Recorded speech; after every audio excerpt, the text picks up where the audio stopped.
یا ایہا النبی انا ارسلناک شاہدا و مبشرا و نذیرا وداعیا الی اللہ باذنہ و سراجا منیرا۔ لفظ نبی کا ترجمہ امام قسطلانی علیہ رحمہ یہاں لکھتے ہیں کہ النبوۃ ہی الاطلاع علی الغیب۔ نبوت کیا ہے؟ یہ اطلاع علی الغیب سے ہے، تو پھر نبی وہ ہوتا ہے جو غیب کی خبریں دینے والا ہو۔ وما کان اللہ لیطلعکم علی الغیب ولکن اللہ یجتبی من رسلہ من یشاء۔ یہ اسی کی شان ہے، غیب وہی جاننے والا ہے، لیکن وہ رسولوں میں سے جس کو منتخب کر لے، جس کو چاہے وہ علوم غیبیہ سے نواز دے۔ تو دو لفظ قرآن مجید میں استعمال ہوئے، الا من ارتضی من رسول، رسولوں میں سے جس پر وہ راضی ہو جائے، ولیکن اللہ یجتبی من رسلہ من یشاء، وہ رسولوں میں سے جس کو منتخب کر لے۔ تو اجتباء اور ارتداء دو چیزیں ہیں۔ اب حضور کے مبارک نام پڑھیے، حضور کے ناموں میں سے ایک مرتضیٰ بھی ہے، ایک مجتبیٰ بھی ہے۔ تو مطلب کیا ہوا کہ وہ غیب کا جاننے والا، وہ عالم الغیب نہیں، غیب کے خزانے کسی کو دیتا، لیکن جب دینے پہ آئے تو مجتبیٰ کو دیتا ہے، مرتضیٰ کو دیتا ہے۔ اور پھر یہ اتنی شانوں کے مالک ہیں، جہاں ضرورت پڑے پھر بخل سے کام نہیں لیتے۔ وما ہوا علی الغیب بدنین، یہ غیب کے معاملے میں بخل سے کام نہیں لیتے، جہاں ضرورت ہوتی ہے وہاں بیان کرتے ہیں۔ سیدنا عمر بن خطاب رضی اللہ تعالیٰ عنہ فرماتے ہیں، قام فینا رسول اللہ صلی اللہ علیہ وسلم فاخبرنا عن بدء الخلق حتی دخل اہل الجنت منازلہم واہل النار منازلہم، حافظ ذالک من حافظہ و نسیہ من نسیہ۔ کہا ایک دن حضور کھڑے ہوئے مجمع اصحاب میں، اس کائنات کی ابتدا سے انتہائے کائنات تک، یہاں تک کہ جنتی جنتوں میں چلے گئے اور جہنمی جہنم میں چلے گئے، کوئی شے نہیں جو حضور نے چھوڑی ہو، سب حضور نے بیان فرما دیا۔ اب ایک سوال پیدا ہوتا ہے، تھوڑے سے عرصے میں اتنا کچھ کیسے بیان کر دیا؟ تو یہ حضور کی شان بلاغت تھی، اور بطور معجزہ حضور علیہ السلام کو یہ شان دی گئی تھی۔ تو فرمایا، یا ایہا النبی، اے غیب کی خبریں دینے والے، انا ارسلناک، آپ کو ہم نے بھیجا ہے، آپ کو ہم نے بھیجا ہے۔ یار آپ کسی کو بھیجیں اور اس کی کوئی عزت نہ کرے تو آپ کہیں گے تم ہوتے کون ہو، اس کو ہم نے بھیجا تھا۔ اللہ کہتا ہے محبوب تجھے ہم نے بھیجا ہے۔ تو یہ اللہ کی طرف سے فرستادہ ہیں، اللہ کی طرف سے بھیجے گئے ہیں، یہ اللہ کے نمائندے ہیں، اس لیے حضور کی آواز آواز حق قرار پائی، حضور کا بولنا اللہ کا بولنا قرار پایا، حضور کا حکم اللہ کا حکم قرار پایا، حضور کی اطاعت اللہ کے اطاعت قرار پائی۔ تو اس لیے جو محبوب کی بات مانتا ہے وہ رب کی بات مانتا ہے، اور جو حضور کا انکار کرتا ہے وہ رب کا انکار کرتا ہے۔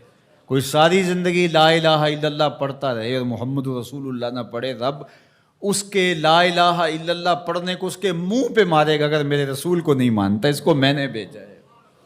تو کہا انا ارسلناک شاہدا و مبشرا و نذیرا، آپ کو شاہد بنا کر بھیجا ہے، آپ کو مبشر بنا کر بھیجا ہے، آپ کو نذیر بنا کے بھیجا۔ شاہد کا کیا معنی ہے؟ اتفاق تو ہوتا رہتا ہے مجھے بھی آپ کو، جب کوئی فوت ہو جاتا ہے تو جنازہ پڑھتے ہیں تو کیا اس میں بولتے ہیں؟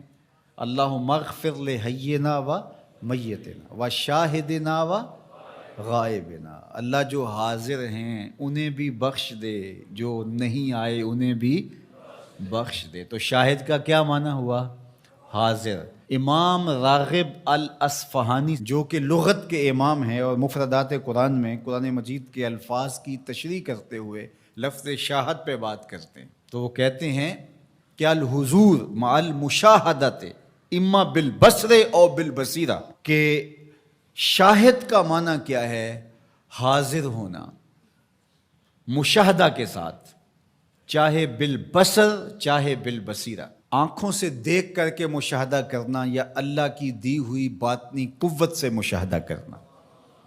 تو کہا یہ ہے شاہد کا مفہوم، اور حضور علیہ السلام کو میرے رب نے شاہد بنایا ہے، میرے رب نے شاہد بنایا، تو حضور کی نظروں سے کچھ پوشیدہ نہیں ہے۔ آقا کریم نے ارشاد فرمایا، یہ بھی صحاح کی روایت ہے، ان اللہ زوال الارض فرأیت مشارقہا و مغاربہا، اللہ نے میرے لیے زمین کو سمیٹ دیا، اور ایک روایت میں ایسے کر دیا جس طرح میری ہتھیلی ہوتی ہے، میں پوری کائنات کو یوں دیکھ رہا ہوں جس طرح کوئی اپنی ہتھیلی دیکھتا ہے۔ تو فرمایا کہ اللہ نے میرے لیے زمین کو سمیٹ لیا، اور میں نے مشرق بھی دیکھ لیے، میں نے مغرب بھی دیکھ لیے۔ تو زمین حضور کے سامنے ہے جس طرح ہتھیلی ہوتی ہے۔ انی ارا ما لا ترون و اسمع ما لا تسمعون، فرمایا جو میں سنتا ہوں وہ تم نہیں سنتے، اور جو میں دیکھتا ہوں وہ تم نہیں دیکھتے۔ سورج کو گرہن لگ گیا، حضور نماز کے لیے کھڑے ہوئے، نماز پڑھاتے پڑھاتے حضور نے ہاتھ آگے بڑھایا، پھر حضور نے ہاتھ پیچھے کھینچ لیا، سلام پھرا، تو صحابہ نے پوچھا حضور آج نماز میں آپ نے ہاتھ آگے بڑھا لیا تھا جس طرح کوئی چیز پکڑنے لگے ہوں، پھر آپ نے ہاتھ پیچھے کھینچ لیا، کیا ماجرا ہوا؟ فرمایا جنت میں کھجوروں کا ایک خوشہ لٹک رہا تھا، میں نے سوچا تمہارے لیے توڑ لوں، اور اگر میں توڑ لیتا تم قیامت تک کھاتے رہتے، ختم نہ ہوتا، پھر میں نے نہیں توڑا، میں نے کہا چلو کل قیامت کو ہی صحیح۔ حضور کھڑے کہاں ہیں؟ مدینے میں، صحاح کی روایت ہے، کھڑے کہاں ہیں؟ اور ہاتھ اٹھا کے کہاں تک پہنچایا؟ جنت میں۔ صحیح بخاری اٹھائیے، باب تصفیۃ الصفوف ہے، حضور نے فرمایا صحابہ صفیں سیدھی رکھا کرو، مت سمجھو میں صرف آگے دیکھتا ہوں، میں آگے بھی دیکھتا ہوں، میں پیچھے بھی دیکھتا ہوں، میں تمہارے رکوع بھی دیکھتا ہوں، دلوں میں پیدا ہونے والے خشوع بھی دیکھتا ہوں۔ اے فروغت صبح آثار و دہور، چشم تو بی نندائے ما فی الصدور، انا ارسلناک شاہدا، محبوب ہم نے آپ کو شاہد بنا کے بھیجا، و مبشرا، ہم نے آپ کو مبشر بنا کے بھیجا، خوشخبری دینے والا، نیکوکاروں کو جنت کی بشارت دینے والے، اہل ایمان کو اللہ کی رضا کی بشارت، جنت کی بشارت دینے والے، یہ حضور کی شان ہے۔ پھر فرمایا و نذیرا، ڈر سنانے والا، کفار کو، عاصیوں کو، بدکاروں کو، اللہ کے نافرمانوں کو جہنم کے عذابوں سے ڈرانے والے، یہ نبی کی شان ہے، نبی مبشر بھی ہیں اور نذیر بھی ہیں۔ وَدَاعِيًا إِلَى اللَّهِ بِإِذْنِهِ، اور اللہ کے اذن سے اللہ کی طرف بلانے والے، اور جس طرح میرے حضور نے بلایا ہے، یہ تاریخ کا انوکھا باب ہے۔ وَسِرَاجًا مُنِيرًا، روشن آفتاب بنا کر کے جس کے جلووں سے ظلمتیں دور ہو گئیں۔ حضور حصی اعتبار سے بھی سراج منیر ہیں، اور معنوی اعتبار سے بھی سراج منیر ہیں۔ معنوی اعتبار سے اس طرح کہ ظلم، شرک، کفر کے اندھیرے حضور کے آنے سے مٹ گئے، ناانصافیاں ختم ہوئیں، اور حصی طور پہ حضور کے مبارک بدن سے نور نکلتا تھا۔ تو ذرا اس آیت کریمہ کو دیکھیے، ایک آیت میں